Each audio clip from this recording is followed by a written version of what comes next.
Welcome to our channel. Kodai Senga hits 96 miles per hour as spring debut takes surprising Mets turn.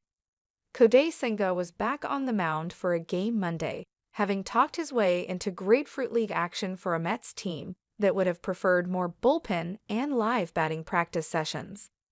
After a bizarre 2024 season, Senga's 2025 began with a determination to return to action, an evolved arsenal, and two strong, scoreless innings in a 1-1 tie with the Marlins at Clover Park.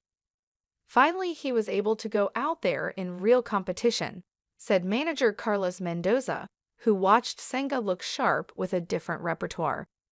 That Senga was in an exhibition game was noteworthy, wanting to test himself against real opponents, while Mets minds have wanted his progression to be as incremental as possible.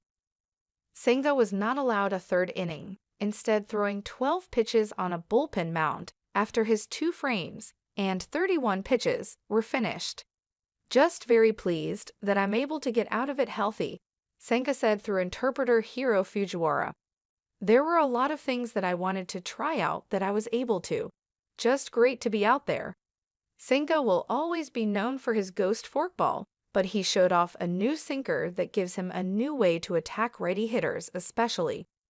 He threw the pitch 3 times, 2 balls and a foul ball, and now has a way to run the ball in on righty hitters' hands. "It's a dangerous pitch," Mendoza said of the two-seamer.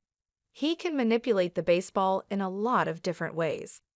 Senga also worked on a tweaked slider that induced a violent whiff on a strikeout from Otto Lopez.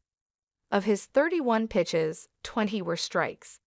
He touched 96 miles per hour with his 4-seam fastball. He used just one ghost fork, against which Derek Hill singled, but he may have been saving his most devastating offering, a tactic he employed in 2023 spring training. He allowed just 2 base runners and struck out 2 while inducing 5 swings and misses.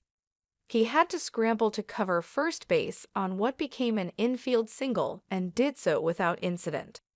Everything was positive from a pitcher who hopes his repertoire becomes the subject of conversation rather than his health. Senga looks strong, and the Mets hope he can begin to look like the potential ace they might need him to be. Already down Frankie Montas' lat strain and seen Manaea oblique, the Mets will have to rely heavily upon Senga, who looms as a particularly volatile variable this season. In 2023, he emerged as an ace in his first season in the majors and improved as the season got longer, eventually receiving Cy Young votes and finishing with a 2.98